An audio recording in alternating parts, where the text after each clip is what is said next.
Dear friends, আজ আমি তোমাদের সামনে ইংলিশ গ্রামারের একটা ইম্পর্ট্যান্ট টপিক নিয়ে এসেছি, যা কম্পিটিটিভ এক্সামে প্রিপেয়ার হওয়ার জন্য তোমাদের কাজে লাগবে। সেটা হচ্ছে সাবজেক্ট ভার্ব এগ্রিমেন্ট।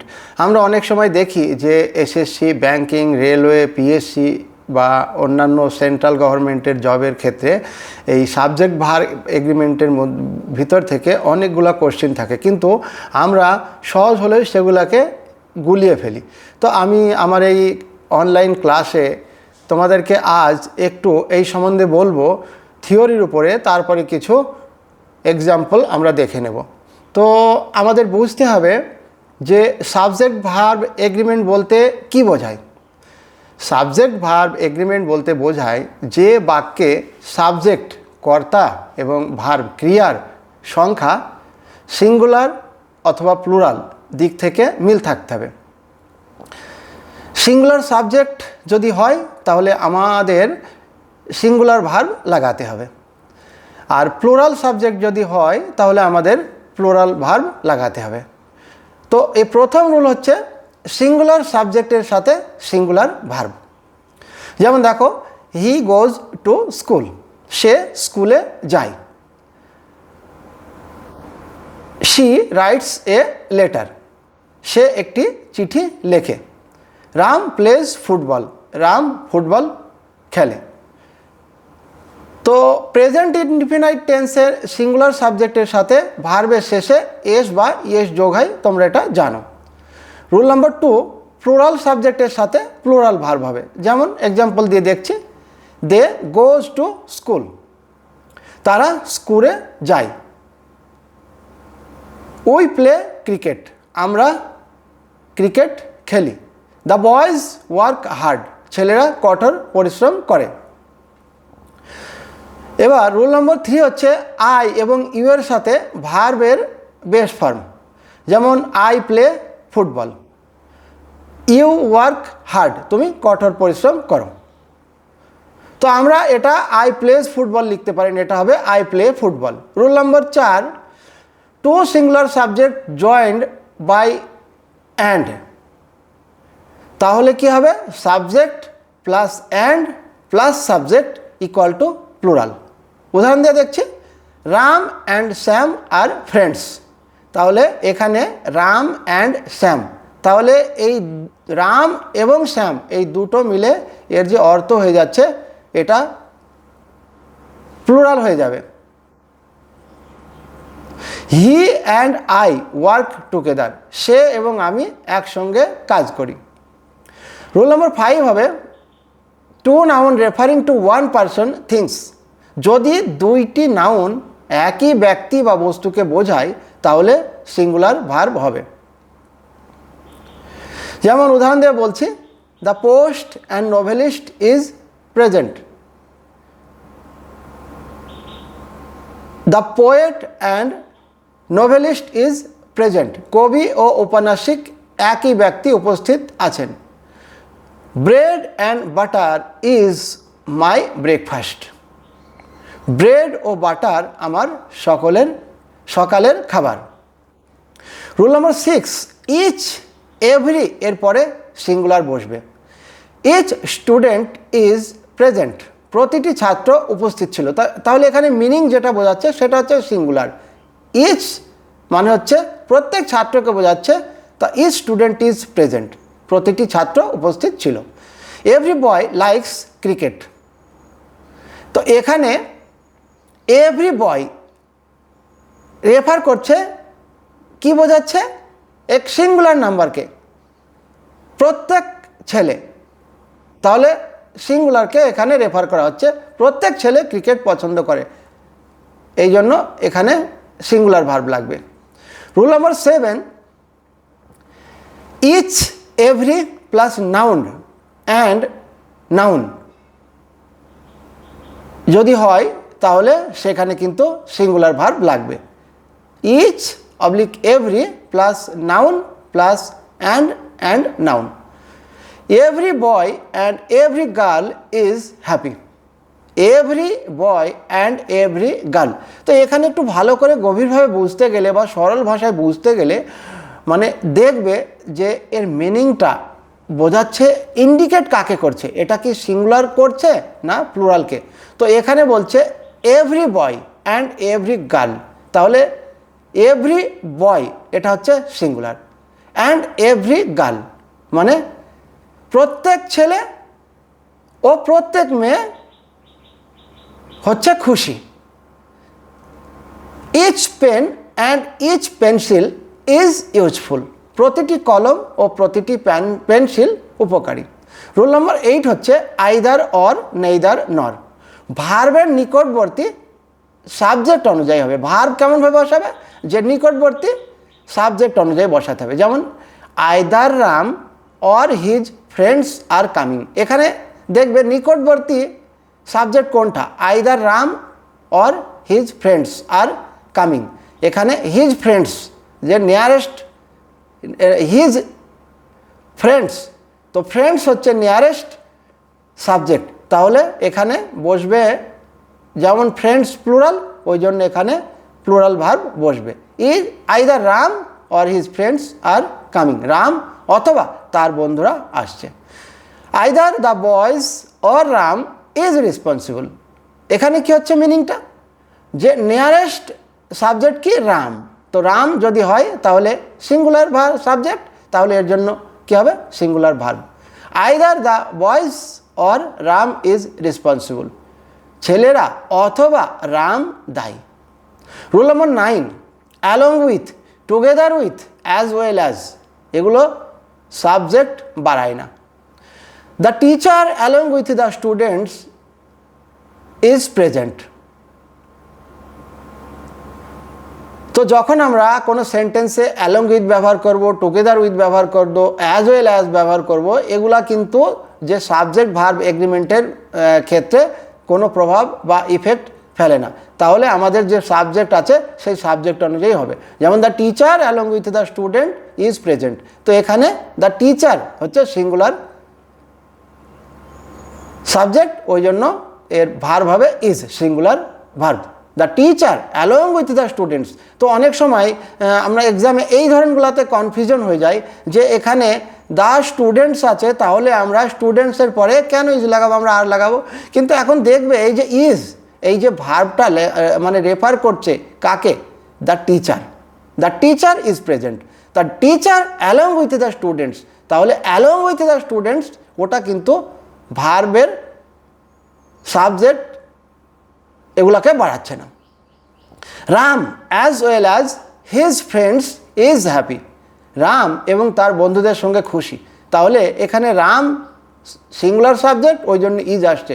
কিন্তু as well as his friends, as well as his friends, এখানে এটা কিন্তু কোনো সাবজেক্ট বাড়াচ্ছে না, তাহলে এগুলা মোস্ট কনফিউজিং সেন্টেন্স, এইগুলা পরীক্ষায় আসে এবং এগুলা দেখে আমরা কনফিউজ হয়ে যাই এবং তখন ভুল করে বসে থাকি। তাহলে যখন কোনো সেন্টেন্সের সঙ্গে along with, together with, as well as এইগুলা লাগাই, তাহলে সেগুলা সাবজেক্টকে বাড়ায় না বা সাবজেক্টকেও এক্সপ্যান্ড করে না, যে সাবজেক্ট সেই সাবজেক্ট থেকে যায়, তাহলে এগুলাতে কখনোই কনফিউজ হবে না। Ram as well as his friends is happy, তাহলে রাম ইজ হ্যাপি, তাহলে as well as his friends এগুলা কিন্তু কোনো ইফেক্ট ডালতে পারবে না। Rule number 10 one of plural noun plus singular verb, এগুলো দেখবে যখন one of plus plural noun, এগুলো কিন্তু কি হবে সিঙ্গুলার ভার্ব হবে।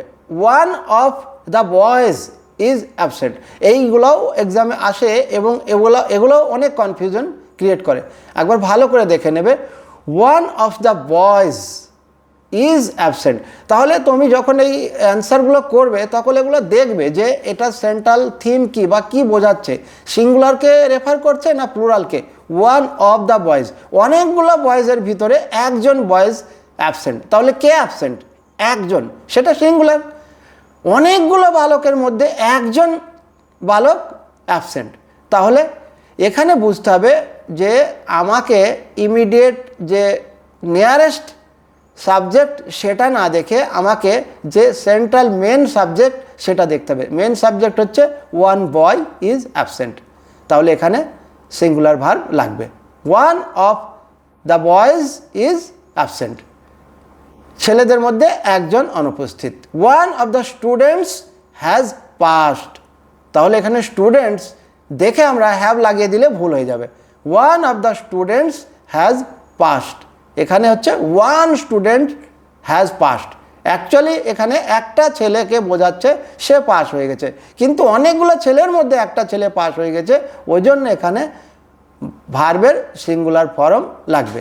তো এই ধরনেরগুলো এক্সামে খুব আসে এবং আমরা অচানক মানে সাডেনলি এরকম আমাদের কনফিউশন হয়ে যায় যে আমরা দেখি যে ভার্বের ইমিডিয়েট যে সাবজেক্ট সেটা তো প্লুরাল, তাহলে সেটা দেখে, কিন্তু সেন্ট্রাল মিনিং যে সেন্টেন্স যে মেন সাবজেক্ট সেটা আমরা দেখি না এবং সেটা বোঝার চেষ্টা করি না। তাহলে আমাদের যখন একটা সাবজেক্টের ভিতরে তিনটা অংশ থাকে, সাবজেক্ট, ভার্ব, অবজেক্ট, তাহলে সেই সাবজেক্টটা কে, মেন সাবজেক্টটা কি, তার সিঙ্গুলার ফর্ম আছে না প্লুরাল ফর্ম আছে, এটাই হচ্ছে বুঝতে হলে অনেক সহজে সেগুলো বোঝা যাবে। Rule number 11, A number of, যদি এ নাম্বার অফ লেখা থাকে তাহলে তো প্লুরাল হবে আর এ প্লুরাল ভার্ব ইন্ডিকেট মানে লাগবে। A number of students are absent, এখানে দেখবে আবার সেই একই জিনিস যে সাবজেক্ট কাকে বোঝাচ্ছে, সিঙ্গুলারকে না প্লুরালকে। এ নাম্বার অফ স্টুডেন্টস মানে অনেক ছাত্র অনুপস্থিত ছিল, তাহলে যে ছাত্রের সংখ্যা এক না অনেক, অনেক, তাহলে যদিও এ নাম্বার দিয়ে শুরু হচ্ছে তাহলে এ নাম্বার অফ স্টুডেন্টস মানে অনেকগুলো, তাহলে এটার যে সাবজেক্টের মেন মিনিং সেই মিনিংটা হচ্ছে প্লুরাল, তাহলে এর সঙ্গে প্লুরাল ভার্ব লাগবে।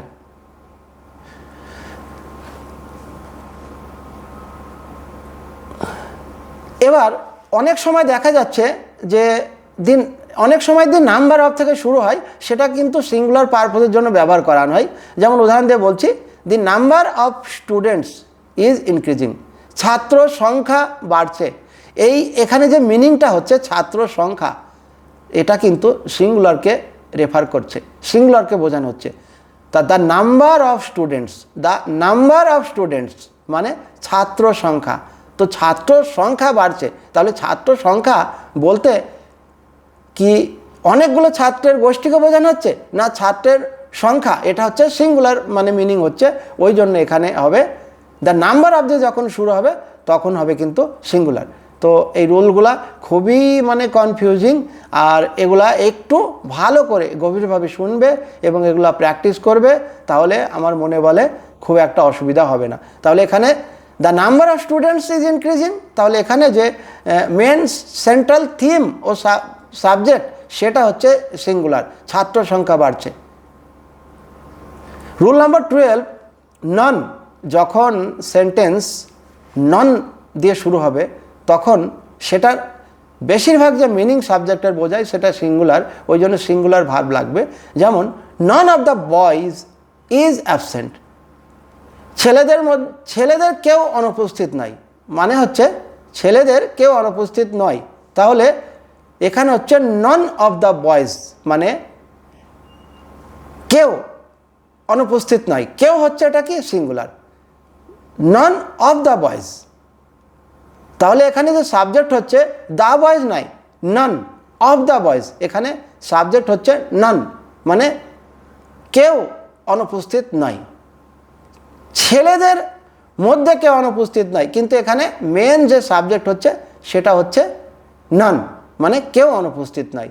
তাহলে যদি কোনো সেন্টেন্স যদি নন দিয়ে শুরু হয় আর সেখানে কিন্তু সিঙ্গুলার ভার্ব লাগবে। Rule number 13, everybody, somebody, nobody, anybody, এগুলো হচ্ছে singular.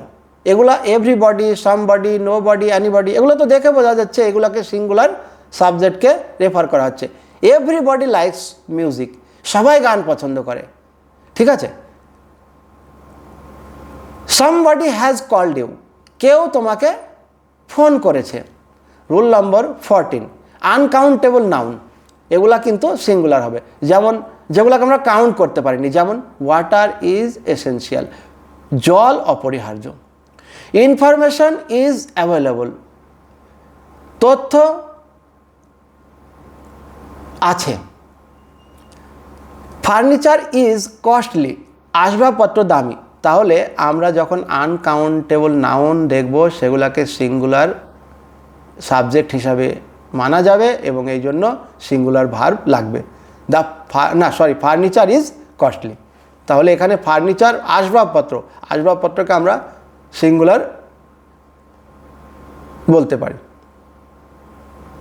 Rule number 15, news, mathematics, physics, যদিও এস লেখা আছে এর সঙ্গে, কিন্তু এগুলা সিঙ্গুলার ভার্ব হবে। দ্য নিউজ ইজ শকিং, খবরটি চমকপ্রদ।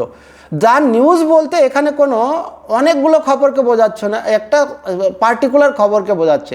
তাহলে এখানে দ্য নিউজ ইজ শকিং, খবরটি চমকপ্রদ। তাহলে এখানে যে রুল লাগবে সেটা হচ্ছে এস থাকলেও সিঙ্গুলার ভার্ব লাগবে। এর কারণ হচ্ছে এর যে অর্থটা বোঝানো হচ্ছে সেই অর্থটা হচ্ছে কিন্তু সিঙ্গুলারকে বোঝাচ্ছে। ম্যাথামেটিক্স ইজ ডিফিকাল্ট, গণিত কঠিন। তাহলে এই গণিত শব্দটা হচ্ছে সিঙ্গুলার, তাহলে এটা এখানে সিঙ্গুলার ভার্ব লাগবে। ফিজিক্স ইজ ইন্টারেস্টিং, পদার্থবিদ্যা আকর্ষণীয়। ফিজিক্স ইজ ইন্টারেস্টিং, তাহলে এখানে ফিজিক্স বলতে পদার্থবিদ্যা, এটা সিঙ্গুলার সাবজেক্টকে বোঝাচ্ছে, এই জন্য এখানে সিঙ্গুলার ভার্ব লাগবে। Rule 16, collective noun. Collective noun এটা যে রেফার করায় সেটা কিন্তু সিঙ্গুলারকে।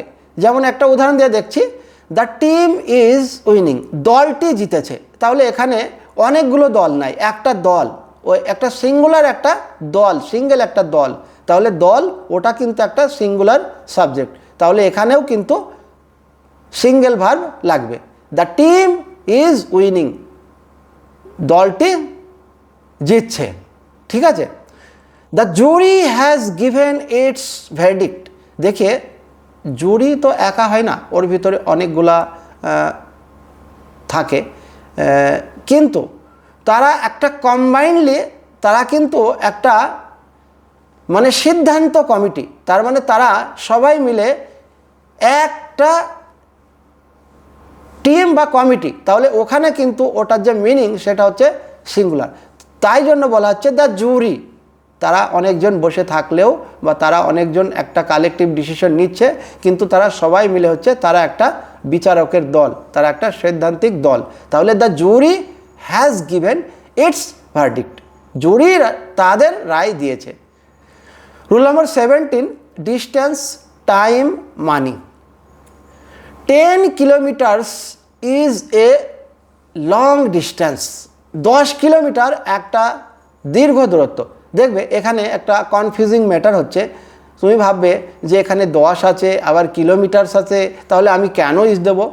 কিন্তু এটার যে সেন্ট্রাল থিম আর সেন্ট্রাল মিনিং সেটাকে বোঝাচ্ছে যে 10 কিলোমিটার, 10 কিলোমিটার একটা পার্টিকুলার একটা কিলোমিটার, সেই 10 কিলোমিটারকে বোঝানো হচ্ছে যে এটা খুব বড় দূরত্ব।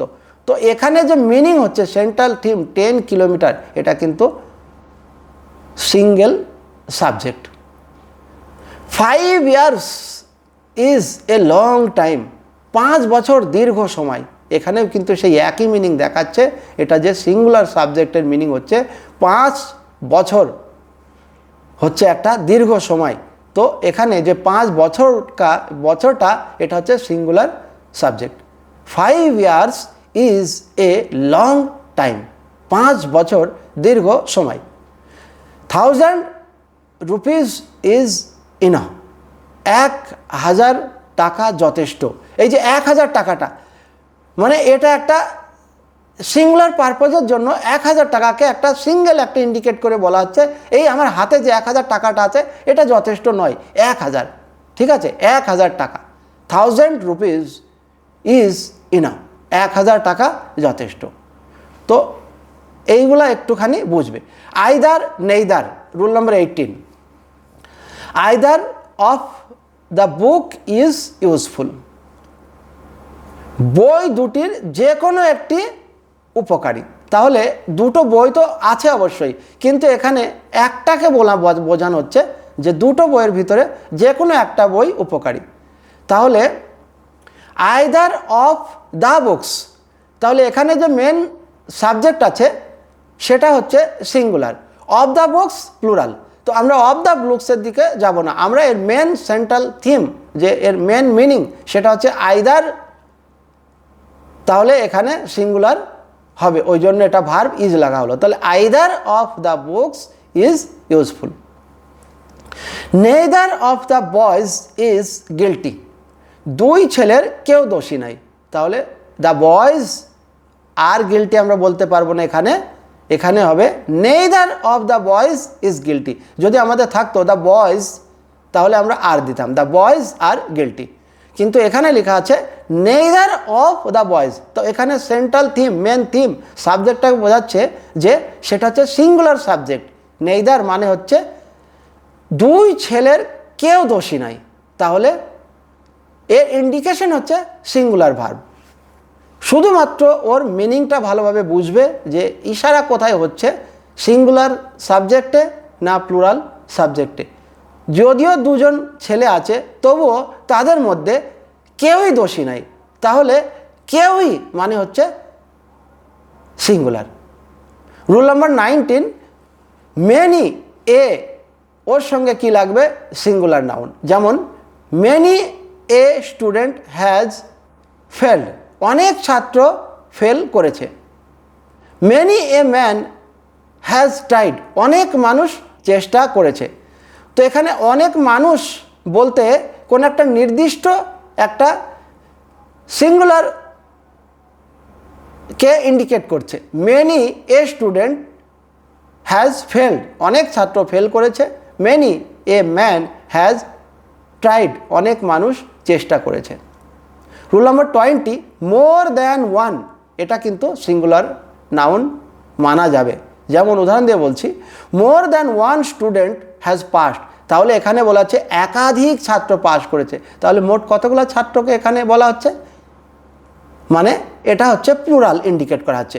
ও একাধিক মানে একের অধিক, তাহলে মোর দ্যান ওয়ান, তাহলে ওখানে more than one students has passed, একাধিক ছাত্র পাস করেছে। মোর দ্যান ওয়ান পারসন ওয়াজ ইনজুরিড, একাধিক ব্যক্তি আহত হয়েছে। মোর দ্যান ওয়ান পারসন, তাহলে এখানে যে মিনিংটা আসছে সেটা হচ্ছে সিঙ্গুলার সাবজেক্ট, সেই জন্য এখানে সিঙ্গুলার ভার্ব লাগবে।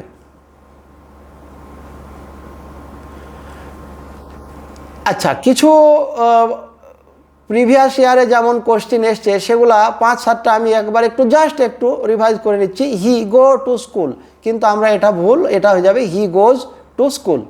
Each boys are present, each বলেছিলাম একটু আগেই, তো ইচ হলে তাহলে কী হবে, ইজ হবে। Each boys is present. One of the students have passed, এখানে ওয়ান অফ দ্য স্টুডেন্টস, তাহলে এখানে ওয়ান হচ্ছে সিঙ্গুলার, তাহলে এখানে হ্যাভ হবে না, হ্যাজ হবে। তাহলে রাইট অ্যান্সার হবে one of the students has passed. The number of students are increasing, the number of students, তাহলে এখানে অফ স্টুডেন্টস দেখতে হবে না, এখানে দ্য নাম্বার হবে। দ্য নাম্বার ইজ ইনক্রিজিং, তাহলে এখানে আর হবে না, এখানে ইজ হবে। The number of students is increasing. Neither of boys are present, এই তো রুলের আগে বলেছিলাম যে যদি নেইদার থাকে তাহলে আর হবে, তাহলে এটা হচ্ছে ভুল, কারেক্ট হচ্ছে neither of the boys is present. Ram along with his friends are coming, এখানে কি আছে, রাম অ্যালং উইথ হলে সেটা এটা সাবজেক্টের উপর কোনো প্রভাব ফেলে না, তাহলে অ্যালং উইথ হিজ ফ্রেন্ডস, ও এটার মিনিং যাই হোক না, কিন্তু রাম সম্বন্ধে বলা হচ্ছে, রাম আর হবে না, তাহলে রাম ইজ কামিং। এখানে ইন্ডিকেট করা হচ্ছে রামকে, Ram along with his friends is coming. Everybody know the answer, এখানে কিন্তু এভরিবডি মানে সিঙ্গুলার্সকে বোঝানো হচ্ছে, এই জন্য এখানে কারেক্ট হবে এভরিবডি নোজ দ্য অ্যান্সার। এর number of students is absent, এখানে কিন্তু এর নাম্বার যেখানে থাকবে নাম্বার অফ, এখানে কিন্তু প্লুরাল আগে বলা হয়েছিল, তাহলে number of students are absent, এটা কারেক্ট হবে। দ্য নিউজ আর গুড, আমি আগেই বলেছি দ্য নিউজ হচ্ছে সিঙ্গুলার, তাহলে এখানে হবে the news is good. More than one student have passed, এখানে মোর দ্যান ওয়ান স্টুডেন্টস বলতে সিঙ্গুলারকে ডিনোট করা হচ্ছে বা বোঝাচ্ছে, এই জন্য এখানে হবে more than one student has passed. মনে রাখার কিছু শর্টকাট নিয়ম হচ্ছে সিঙ্গুলার ভার্ব যখন নেবে কখন, যখন ইজ থাকবে, এভরি থাকবে, আইদার থাকবে, নেইদার থাকবে, everybody, somebody, nobody, one of, the number of, many of, more than. আর প্লুরাল কখন নেবে? A number of, both, many, few, several, two subject, joint by, and. আর এই 20টি রুল ভালোভাবে আয়ত্ত করতে পারলে SSC, CGL, CHSL, MTS, railway, WBP, KP, PSC এবং অন্যান্য কম্পিটিটিভ এক্সামের সাব ভার্ব এগ্রিমেন্টের অংশের প্রায় 90 থেকে 95% সমাধান করা যায়। তাহলে আমি আরও কিছু প্র্যাকটিস আমরা করে নিই। আমরা যদি দেখি each of the boys have completed the task, তো এখানে ইচের আগে আমরা হ্যাভ লিখেছি, তাহলে এটা ভুল, এটা কারেক্ট হবে each of the boys has completed the task. Practice number 2, one of the students are absent today. One of the students, one এখানে সিঙ্গুলার, তাহলে এখানে কারেক্ট হবে one of the students is absent today. 3 number হচ্ছে ভুলকে সংশোধন করতে হবে, every boy and girl are present. এখানে এভরি আছে, তাহলে এখানে ইজ হয়ে যাবে, every boy and girl is present. Neither of the answer R correct, যখন নেইদার দিয়ে শুরু হবে তখন আমরা কি বলবো? এটা ইজ হবে, তাহলে neither of the answer is correct. 5 নম্বর practice, either of the roads lead to the station হবে না লিডস টু দ্য স্টেশন হবে? আইদার অফ যখন শুরু হবে তখন তো সিঙ্গুলার হয়ে যাবে, তাহলে either of the roads leads to the station. 6 নম্বর প্র্যাকটিস সে হয়ে গেল। 7 নম্বর, every one have submitted the form. এখানে এভরি ওয়ান বললে সিঙ্গুলার হয়, তাহলে এটা হ্যাভ হবে না, এটা হবে has. Every one has submitted the form. Anybody were allowed to enter, anybody বললেই তো সিঙ্গুলার হবে, তাহলে এটা কি হবে? Anybody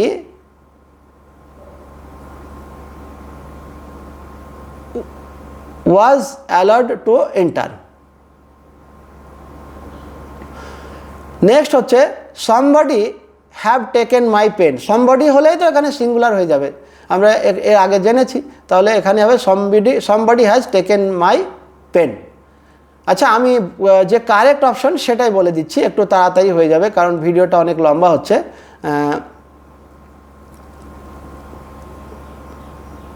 the quality of the mangoes is excellent, কারণ এখানে দ্য কোয়ালিটি সিঙ্গুলার বলছে, তাহলে এখানে দ্য কোয়ালিটি অফ ম্যাঙ্গোজ লেখা থাকলেও কিন্তু ইজ হবে, কারণ দ্য কোয়ালিটি হচ্ছে singular. The quality of mangoes is excellent.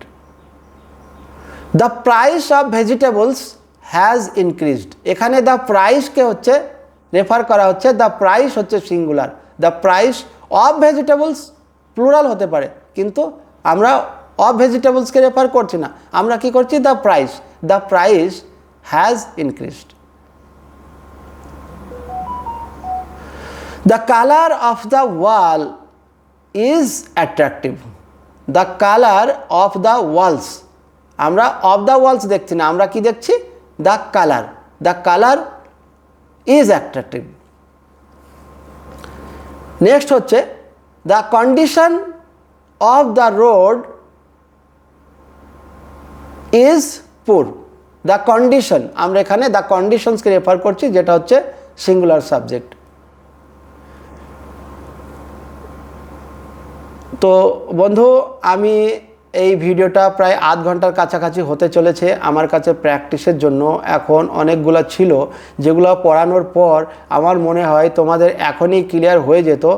তবু আমি এই ভিডিওকে না বাড়িয়ে তোমাদের একটা রিকোয়েস্ট করব যে আমি আমার ফেসবুক পোস্টে পেজে একটা 300টা প্র্যাকটিস সেট দিয়েছি, যেটা একটু ভালো করে রিভাইজ করিয়ে নিলে আমার মনে বলে তোমাদের যে ছোটোখাটো ডাউট আছে সেইগুলো ক্লিয়ার হয়ে যাবে। তো আমার এই ভিডিওটা একটু 2-3 বার রিপিট একটু দেখে নেবে, এবং তারপর যে আমি প্র্যাকটিস এর এক্সাম্পলের সঙ্গে যেটা দিয়েছি এই learn English for competitive exam এই পেজটাতে, ফেসবুক পেজটাতে সাবজেক্ট ভার্ব এগ্রিমেন্ট করে দেওয়া আছে। তো এইটা 300টা এক্সাম্পল যদি আরও প্র্যাকটিস করো তাহলে আমার মনে বলে যে তোমাদের এই সাবজেক্ট ভার্ব এগ্রিমেন্টের মধ্যে যে ডাউটটা আছে সেটা অনেকটা ক্লিয়ার হয়ে যাবে। তবু যদি তোমরা এমন কোনো আছে যে কনফিউজিং মনে হয়, বুঝতে পারছো না, তাহলে আমাকে কমেন্টসে জানাবে, আমি ওটাকে তোমাদেরকে পার্সোনালি আমি ওটাকে এক্সপ্লেন করিয়ে দেব এবং ডাউট ক্লিয়ার করিয়ে দেব। তো আমি এই ফেসবুকে নতুন এসেছি এবং আমার উদ্দেশ্য একটাই যে তোমরা যে কম্পিটিটিভ এক্সাম হয় সেই এক্সামগুলোতে অনেক ভালো করো, কিন্তু তোমাদের ইংলিশ সাইডটা অনেক উইক থাকে, যার জন্য তোমরা মেরিটে আসতে পারো না। আমি এই জিনিসটা মানে অনেক লক্ষ্য করে দেখেছি, বা আমি এইসব পার্সোনালি এক্সপিরিয়েন্স করেছি, বা আমি এটা বুঝতে পেরেছি অন্যান্যদের সঙ্গে কথা বলে। তাই আমার উদ্দেশ্য এটাই যে তোমরা ইংরাজিতে একটু ভালো চেষ্টা করো। দেখবে ইংরাজি খুব একটা কঠিন জিনিস নাই, কিন্তু এটা বারবার রিপিটেড প্র্যাকটিস করার, রিভাইজ করার দরকার আছে। আর একটাই জিনিস আমি বললাম যে সাবজেক্ট ভার্ব এগ্রিমেন্টের যে বিষয় হচ্ছে সেই বিষয়টা যে সেন্ট্রাল থিম বা সেন্ট্রাল থট প্রসেস, ওটা কি বুঝবে। যে সাবজেক্টের যেমনভাবে কনফিউজ করুক না কেন, কিন্তু আমাদের উদ্দেশ্যটা কি পারপোজকে বোঝাচ্ছে, সিঙ্গুলার সাবজেক্টে বোঝাচ্ছে না, প্লুরাল সাবজেক্টে বোঝাচ্ছে। তা ultimate aim of the subject, the central aim of the subject. তো যেমনভাবে সেন্টেন্স ঘুরিয়ে বলা হোক, যেমনভাবে করা হোক, কিন্তু সেই মেন যে উদ্দেশ্য, মেন যে বিষয়বস্তুটা, সেই বিষয়বস্তুটা সিঙ্গুলার না প্লুরাল, সেইটা যদি একবার মাথার ভিতরে ঢুকে যায় তাহলে ওরা যত রকম কনফিউজিং করেই দিক না কেন, যেভাবেই ঘুরিয়ে দিক না কেন, তোমরা একবারে চোখ বন্ধ করে ওর রিপ্লাই বলে দিতে পারবে। তো তোমাদেরকে আমি আরও পরিশ্রম করার জন্য, রিভিশন করার জন্য বলবো, এবং আমি এইরকমভাবে নতুন নতুন ইংলিশ গ্রামারের উপর আরও ভিডিও নিয়ে আসবো। যদি ভালো লেগে থাকে তো তোমরা অবশ্যই জানাবে, আর এই আমার পেজটিকে সাবস্ক্রাইব করবে। আমি পরবর্তীতে আরও ভালো ভালো তোমাদের জন্য টপিক নিয়ে আসবো, এবং আমার উদ্দেশ্য তোমরা কমপ্লিট ইংলিশ টপিকটা যেন কভার করতে পারো। আমি হয়তো নতুন কোনো ভুল ত্রুটি হয়ে যেতে পারে, বা আমি ঠিকমতো হয়তো কিছু কিছু হয়তো কোনো ডেফি থেকে যেতেও পারে। তো তোমরা যদি আমার সেরকম কিছু ভুল হয় অবশ্যই জানাবে, আমি আমার পরবর্তী ভিডিওতে সেটা কারেকশন করিয়ে দেব, বা সেটাকে আমি যদি না জানি অন্যের কাছ থেকে জেনে যেভাবে হোক তোমাদের ডাউট ক্লিয়ার করব। তো তোমরা সবাই ভালো থেকো। আজ এই পর্যন্ত, আবার কোনো একদিন মিলবো একটা নতুন ভিডিওর সঙ্গে। ততক্ষণ করে তোমরা সবাই ভালো থাকবে। ধন্যবাদ। জয় হিন্দ।